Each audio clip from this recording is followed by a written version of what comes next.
What's up, guys? Julian here. This is Drew. Oh, sorry. I'm like jumping in. He interrupted me. Should we start over? Nope. This is live TV, people. Is this live? Except we're recording it. Oh, yeah. I don't know how that's going to go. Okay, so we are here in Game Grid in this glorious, glorious little closet like Harry Potter. And we are going to talk about some sweet, sweet stuff. So I'm going to talk for a second. So for those of you who remember, hopefully you've all seen every one of my videos like 100 times. Right? I mean, you have. I know you watched them all. Yeah, I think a million. You're half the views on every video, right? Pretty much. Yeah, you gotta keep clicking those ads for me. Okay.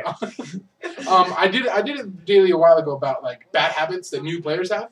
And we decided that like it'd be really good to take this to the next step and talk about good players, the good habits that good players have. And Drew happens to be a pretty good player. I'm decent, yes. But what do we decide? Like, don't do what I do? Don't do it. Okay, so Drew doesn't do any of this. So I'm just going to show you. We have like this whole list, right? We're talking about all this. And Drew doesn't do any of it. I'm the worst example ever. He just shows up and he's like, well, I guess I'll just win this PTQ now because whatever, right? I'm Drew. Like, yeah. This is probably all good stuff to do, like good, nice, basic stuff. But honestly, like, I can probably come up with a story for almost every example we have of me not doing what we're recommending. So don't do what I do. It's okay. Do what we say, not what we do. No, I do this. You do that? And I've never won a PTQ. What does that say? Well, I should stop doing this. How many PTQs have you played in? 3. Yeah, I've played in a few more than you. Just a few? A few. Okay, that's fair. So let's start at the top. So we broke this down into like sections, right? We're like, all right, so we're gonna do like stuff we do like before the tournament starts, like way before, like the month before tournament or the week before, and we're gonna kind of lead it up to what we do like the night before the tournament, and then like the morning and the day of, and then also we're gonna talk about like the actual tournament, like etiquette and things like that, as well as like literal things you do during the game, like holding cards and playing the right times, that kind of stuff, and we'll wrap it up with how we learn from the tournaments and what we do in the future from there. Yeah, absolutely. So the first one that we have on the list is to have like a good like commons and uncommons like box or something set aside so that at any given time you can make changes to your deck. You know where cards are before you need them, I guess you could say. Is that right? Yeah. Generally what I do is like because I draft a lot, so I've got a little bit of experience on this, but what I'll do is I'll flip through all the cards after I'm done drafting, and I will pick out all the commons, uncommons, and any rares, obviously, because you just grab the rares. Always. So, but grab the rares. Yeah, I'll pick out any commons and uncommons that I think potentially have a chance to be played in the future. So, like even block, like I'll pull stuff out. Like I could show you like my Innistrad stuff, and there's probably a ton of stuff in there that will never see the light of day in Constructed. But sometimes stuff will show up in playing Constructed. You'll be like, oh, I never expected that to be played, and then you're like, I really need 4 Frightful Delusions or whatever, and like you're like, I don't have any Frightful Delusions because I didn't pull them out and set them aside or whatever. So I'll try and pick out the cards that I think that might potentially be playable, but that way I don't have to keep all my cards. I would say if you're a newer player, just hold on to all your cards. Get like a box or whatever and hold on to all of them. From that same video 2 that I made for the bad habits, I show people the box that I carry around, and in it, like I have basically that. I only have one deck, right? And it's Delver. Yeah. Because why would you have another deck besides Delver? Here's Zombies as a deck. No, that's not really a deck. People are lying to you. No, and so I have like my Delver. I had like my Midnight Huntings, Lingering Souls. Just in case, right? I had my Stalkers and my Dungeon Geist. Remember Dungeon Geist? Yeah. What a card, right? Yeah. What was that card that came out that kind of invalidated him? Cavern of Souls. No, is that a miss? No, I think it was... Oh, yeah, Restoration Angel. Restoration Angel. Yeah, that's a little bit better, right? Yeah. Anyway, I have this... Yeah, so I have, like... This is my box that I carry on. It has, like, Flames of Firebrands. It has, like, O-Rings and Shangru Geist, Strauss-Call Captain. It just has, like what he's saying, just playable cards. So that I know, like, if I want to build red-green aggro, oh, well, I got my commons. I got the playable commons right here. Yeah. Yeah, so I totally agree. What's the next one? So then we basically, the first thing you want to do, I think, when you're building a deck, so let's say you're, like, a newer player, and you're like, oh, I've been trying this Magic thing out, and I bought, like, an intro pack, but I really want to play some little bit more competitive, and I want to go to Friday Night Magic. I remember when I first started playing Friday Night Magic, this is literally what I did.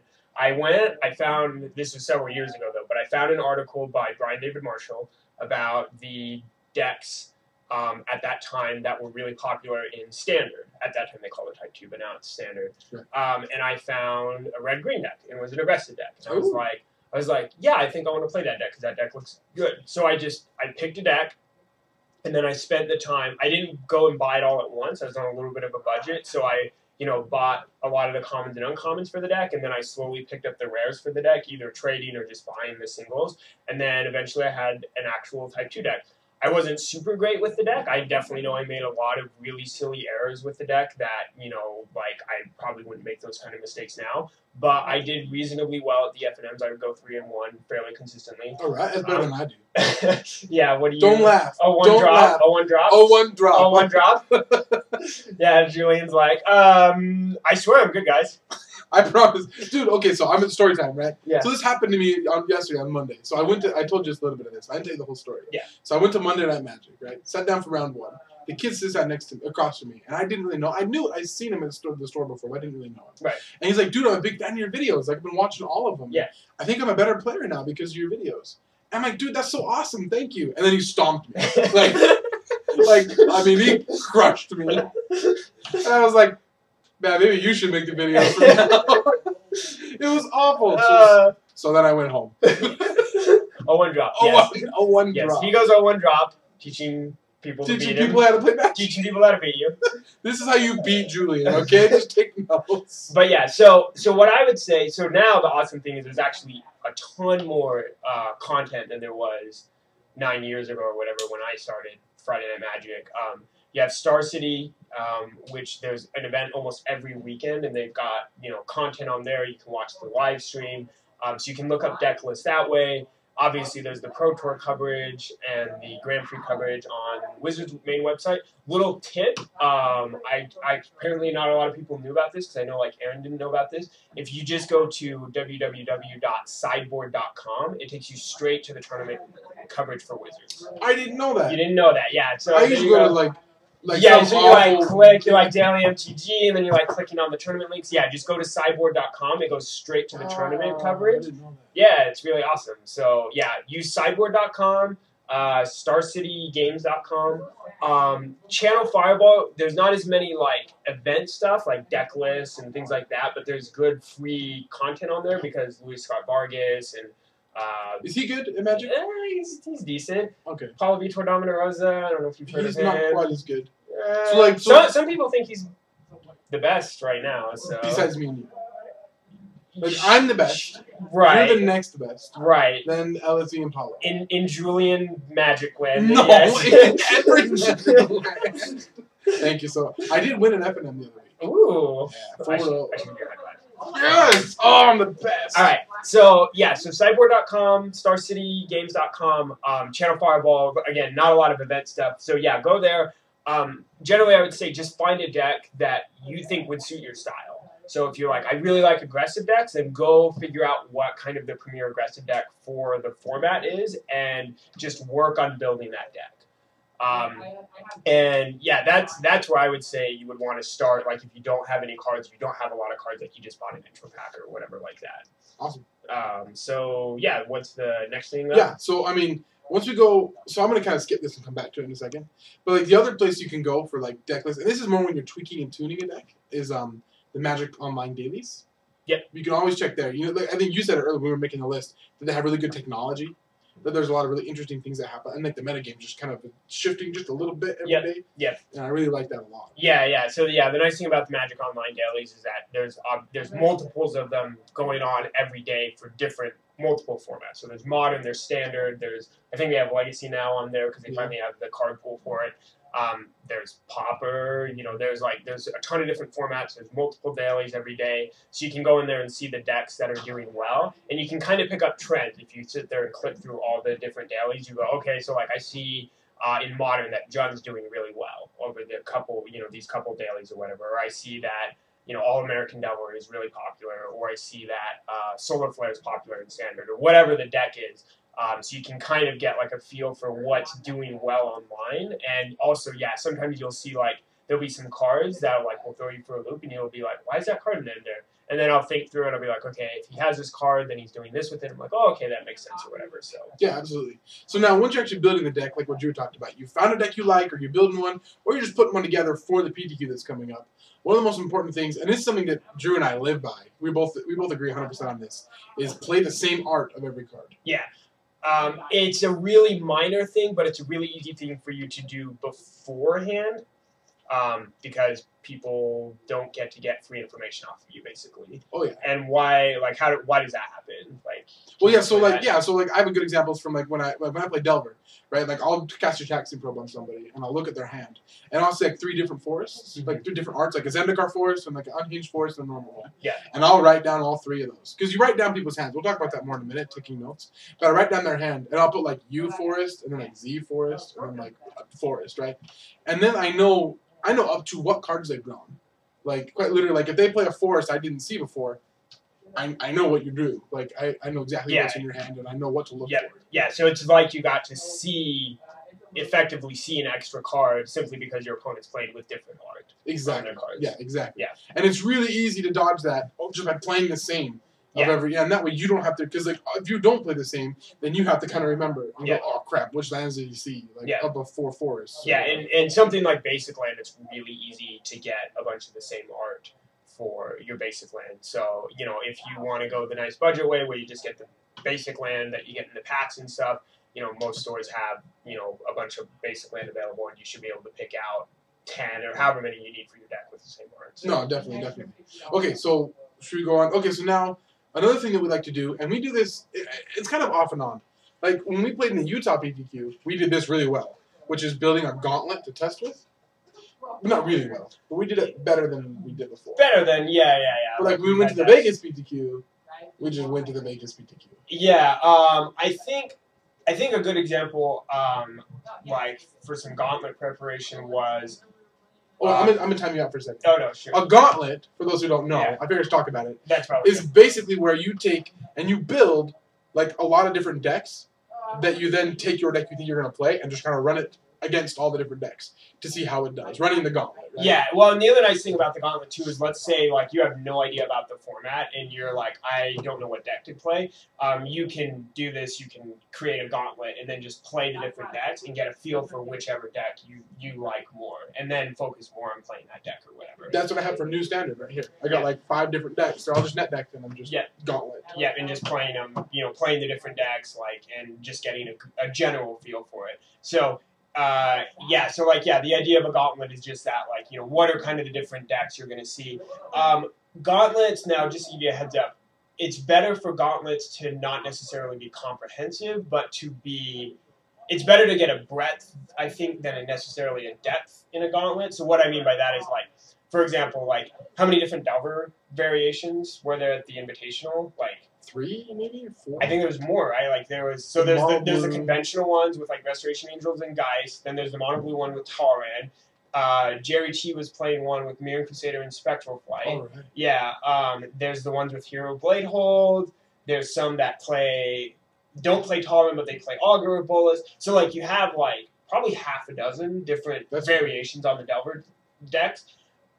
I would not recommend putting 6 Delver decks together because, like, that's against the Delver decks. That's going to take way too much time. Oh, someone's coming in the room. Yeah, we'll edit this out. Hi, interrupting us. We're recording. Sorry. And we're back. Don't worry, a pretty girl just walked in. Yeah, no, that really did. That really did just happen. I promise. And she kissed Drew.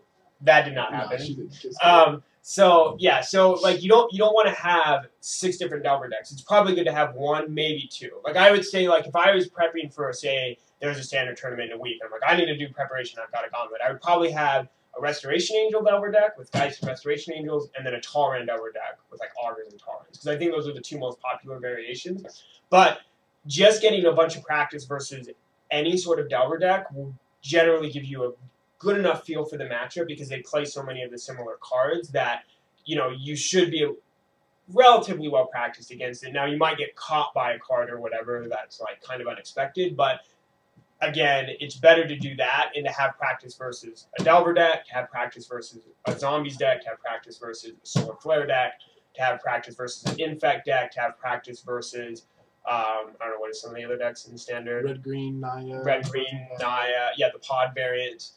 Maybe like a Naya pod and a Bant pod. Better to have practice versus like 6 different kinds of decks than like one deck and it's 6 variations. Yeah, absolutely, yeah.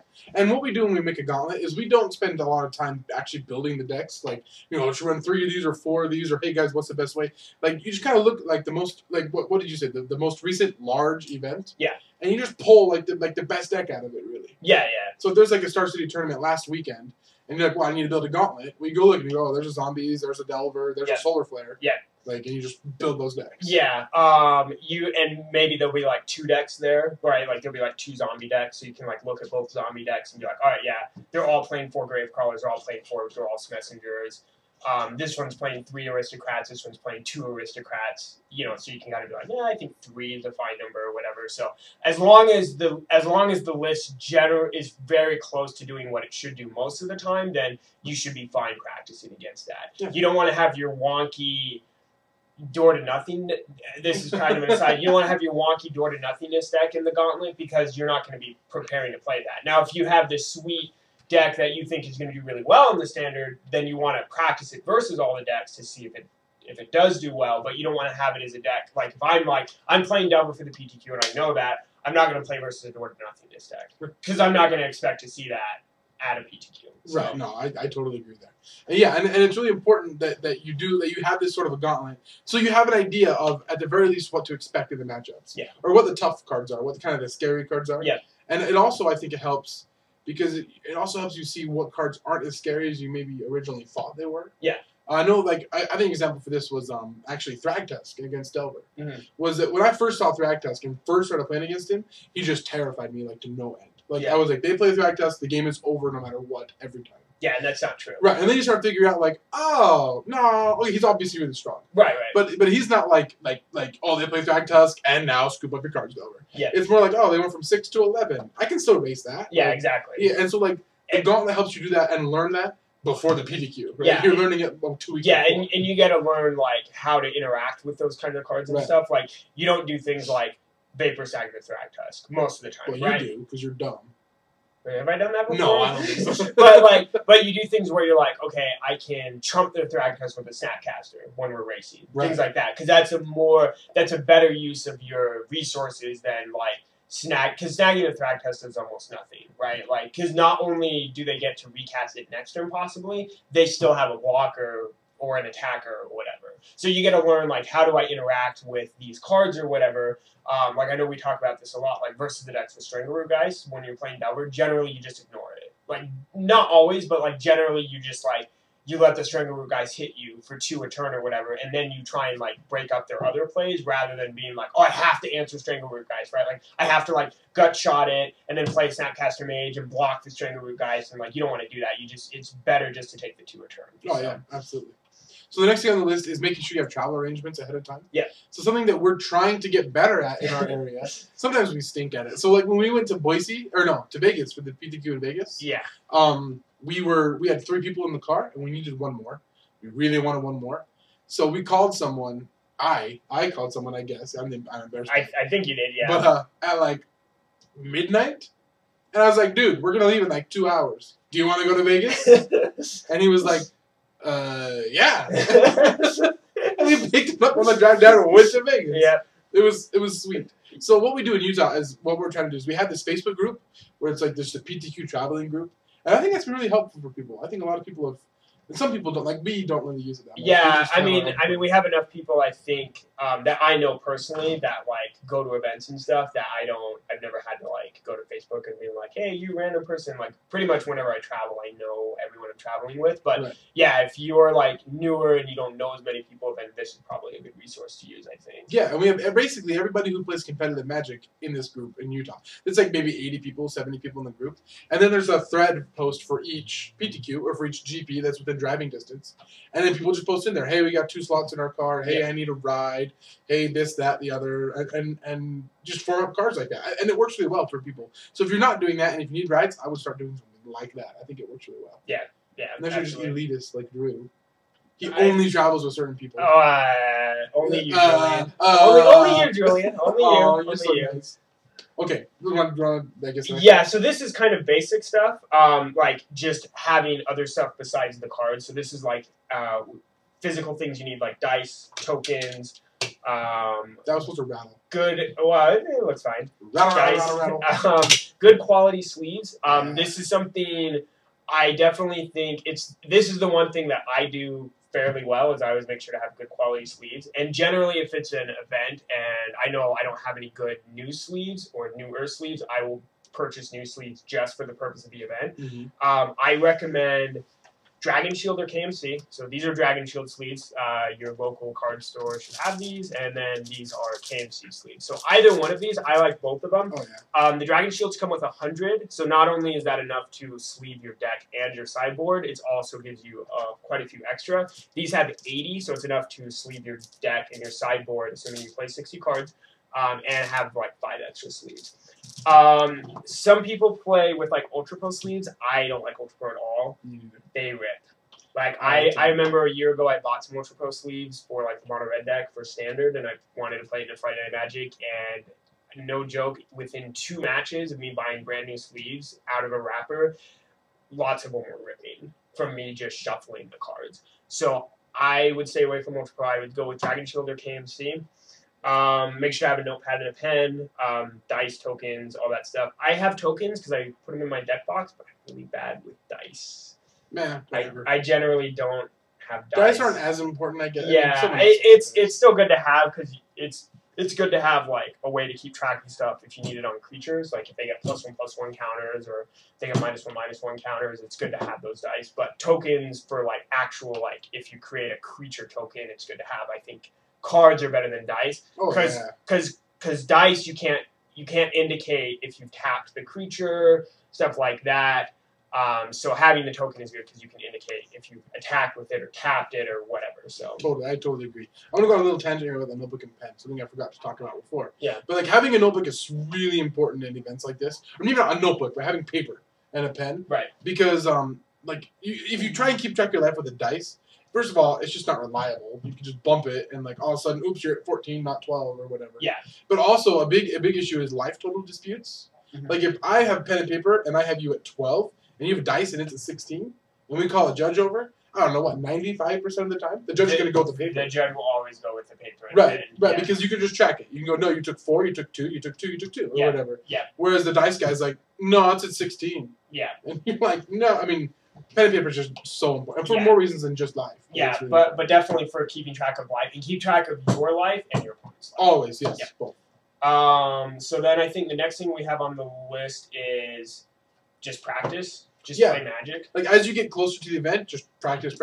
Get comfortable with your deck. Yeah, and I think that's the number one thing is don't worry as much. I mean, it's good to know what the other decks do in the format, and if you can have enough practice versus like all the different decks and understand the matchups inside and out, that's great. But if you're on time, constraints or whatever, you've got, because people have other things they have to do. I would say at the very minimum, be comfortable with your own deck. Get practice with your own deck. It's better for you to pick up the deck you plan on playing and playing 20 games of it rather than picking up, some other deck and playing 3 games with that, then playing 5 games with another deck you don't plan on playing, and then playing 7 games with some. Because, you won't be familiar with your deck at all. You won't be able to think through, what are my outs to the situation with the cards in my deck? What can I do to set myself up to win? Because sometimes you have to put yourself in a position where you're like, I need to top deck a card.